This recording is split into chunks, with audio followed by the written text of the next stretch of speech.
Cooking പണ്ടത്ര ഇഷ്ടമുള്ള കാര്യമല്ലായിരുന്നെങ്കിലും ഇപ്പോൾ ഒരുപാട് ആസ്വദിച്ച് ചെയ്യുന്ന കാര്യമാണ് കേട്ടോ. തിന്നാൻ നേരം ഒരു മീനിൻ്റെ മുള്ളു പോലും നേരെ ചൊവ്വേ കളയാൻ അറിയാത്ത ഞാൻ ഇപ്പോൾ ഒരു തിമിംഗലത്തിനെ കിട്ടിയാലും വെട്ടും. തിമിംഗലം എന്നൊക്കെ ഞാൻ രസത്തിന് അങ്ങ് പറഞ്ഞു പോയതാണ് കേട്ടോ. പറഞ്ഞ് വേറെ എങ്ങോട്ടോ പോവുകയാണ്. ശരിക്കും ഞാനിവിടെ എത്തിയത് ഒരു തട്ടിക്കൂട്ട് മീൻ കറി വെപ്പിക്കാനാണ്. ഇവിടുത്തെ മിക്സി എപ്പോഴും കംപ്ലൈൻറ്റായി കിടക്കുന്നതുകൊണ്ട് ഇവിടെ എപ്പോഴും മീൻ മുളകിടലാണ് പതിവ്. എല്ലാവർക്കും ഇഷ്ടം ഇത് തന്നെ. അപ്പോൾ ഇത് ചട്ടിയിൽ എണ്ണ ഒഴിച്ച് കടുക് പൊട്ടിച്ച് ഉലുവ തീർന്നു പോയി, ഇല്ലെങ്കിൽ ഇട്ടേനെ. ഉള്ളി ഇല്ലായിരുന്നു കേട്ടോ. പിന്നെ ഞാൻ സവള ചെറുതായിട്ട് ഞാൻ ഇട്ടു. തീർന്ന സാധനങ്ങൾ നോക്കിപ്പോയാലും കടയിലെത്തുമ്പോൾ ആ തീർന്ന സാധനങ്ങൾ തന്നെ ഞാൻ മറക്കാറാണ് പതിവ്. വേറെ എന്തെങ്കിലുമൊക്കെ വാങ്ങിക്കൊണ്ട് ഇങ്ങനെ വരും. പിന്നെ ഇവിടെ എത്തുമ്പോൾ വഴക്കും കേൾക്കാറുണ്ട്. പിന്നെ അതൊക്കെ അങ്ങ് പതിവായി. എങ്കിലും ഏതെങ്കിലും ഒരു സാധനം ഞാനങ്ങ് മറക്കും. സവോള ഇഞ്ചി വെളുത്തുള്ളി ഒരുമിച്ചെറിഞ്ഞ് അങ്ങോട്ടിട്ട് വഴറ്റി.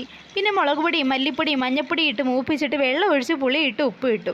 ഈ പുളി നമ്മുടെ വീട്ടിലുണ്ടായതാണ് കേട്ടോ. കഴിഞ്ഞ സീസണിൽ ഒരുപാട് പുളി ഉണ്ടായിരുന്നു. പിന്നെ എല്ലാവരും ഇരുന്ന് ഒരുമിച്ചിരുന്ന് പെറുക്കി അരിഞ്ഞ് വെയിലത്തിട്ട് ഉണക്കി ഉപ്പും പുരട്ടി അങ്ങ് വെച്ചു.